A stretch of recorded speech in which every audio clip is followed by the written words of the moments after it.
ગુજરાતમાં વિધાનસભાની પેટા ચૂંટણી હોવાથી રાજકીય માહોલ ગરમાયો છે.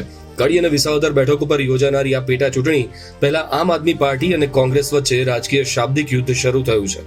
ગતરોજ આપના રાષ્ટ્રીય સંયોજક અરવિંદ કેજરીવાલે ગુજરાતમાં આવીને ગુજરાત કોંગ્રેસ પર આકરા પ્રહારો કર્યા હતા, જેના જવાબમાં કોંગ્રેસના કાર્યકારી પ્રમુખ જિગ્નેશ મેવાણીએ પણ પલટવાર કર્યો છે, જેનાથી રાજકીય વાતાવરણમાં ગરમાવો આવ્યો છે.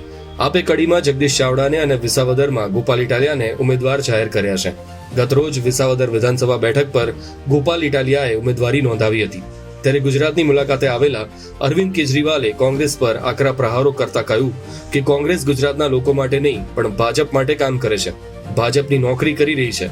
2020ની ચૂંટણીને યાદ કરતા કેજરીવાલે પ્રહારો કર્યા કે તે સમયે કોંગ્રેસના જીતેલા ઉમેદવારોમાંથી 5 ઉમેદવારો પાર્ટી છોડીને ભાજપમાં જોડાયા હતા. જે બાદ આપ કોંગ્રેસે સમજૂતી કરી કે સાથે મળીને ભાજપને હરાવીશું. જે બાદ કોંગ્રેસે દગો કર્યો, તે દગાખોર છે અને ભાજપના આદેશો પર ચાલે છે. કેજરીવાલના નિવેદન કોંગ્રેસ સામે સીધો હુમલો ગણાય છે અને તેના કારણે રાજકીય વર્તુળોમાં ખળભળાટ મચી ગયો છે. કેજરીવાલના આક્ષેપોના જવાબમાં કોંગ્રેસ તરફથી જિગ્નેશ મેવાણીએ સોશિયલ મીડિયા પ્લેટફોર્મ પર પોતાના પક્ષના નેતાઓ પર પણ સવાલો ઉઠાવ્યા હતા. સાથે જ તેમણે કેજરીવાલને પણ આડે હાથે લીધા હતા. મેવાણીએ કહ્યું કે કેજરીવાલ બકવાસ કરે છે, તેઓ 4 દિવસ કેમ્પેન કરીને જતા રહેશે, પરંતુ કોંગ્રેસના 4 ફૂટેલી કારતૂસોના કારણે આખી પાર્ટી બદનામ ન થવી જોઈએ.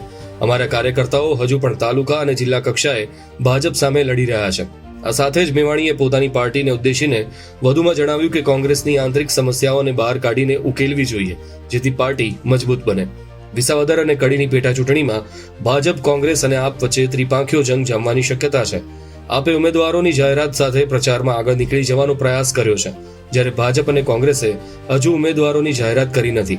આ બેઠકો પર થનારી પેટા ચૂંટણી ભાજપની મજબૂત સ્થિતિ સામે વિપક્ષની રણનીતિની કસોટી બની રહેશે. અરવિંદ કેજરીવાલે ગઈકાલે કહ્યું કે ગુજરાત કોંગ્રેસ એ ગુજરાતની જનતાની ભાજપની સર્વિસમાં છે. આ બકવાસ છે ને નોનસેન્સ છે. 4 ફૂટેલી કારતૂસોના કારણે આખી ગુજરાત કોંગ્રેસ બદનામ ના થવી જોઈએ. તમે તો 4 દિવસ માટે આવીને કેમ્પેન કરીને જતા રહેશો. એ ગુજરાત પ્રદેશ કોંગ્રેસ સમિતિના અમારા સિપાહીઓ છે, જે 25 વર્ષથી 30 વર્ષથી તાલુકા કક્ષાએ, જિલ્લા કક્ષાએ સંઘ પરિવારના ભાજપની સામે લડી રહ્યા છે. અહીંના કરપ્ટ બ્યુરોક્રેટ્સની સામે ફાઇટ આપી રહ્યા છે. તાલુકે તાલુકે, જિલ્લે જિલ્લે બાથ ભીડનારા સિપાહીઓ છે. આજે પણ અડીખમ, અકબંધ અને મજબૂત દંડા ખાય છે, એફઆઈઆર વોરે છે અને જેલોમાં જાય છે. અને જે લોકો પક્ષમાંથી એમને નથી કાઢતા, એમને બી કહેવા માંગુ છું કે કાઢીને પાર મેલો ને, એટલે વાત પતે. શેના માટે આપણે આવી બદનામી હોરીએ છીએ? કાઢો ને, પાર્ટીને ક્લીન કરો, બધા સાથે મળીને ગુજરાત બેઠું કરીએ, વિસાવદર બી મજબૂત કરીએ અને કડી બી મજબૂત કરીએ. જય ભીમ, ઇન્કલાબ જિંદાબાદ.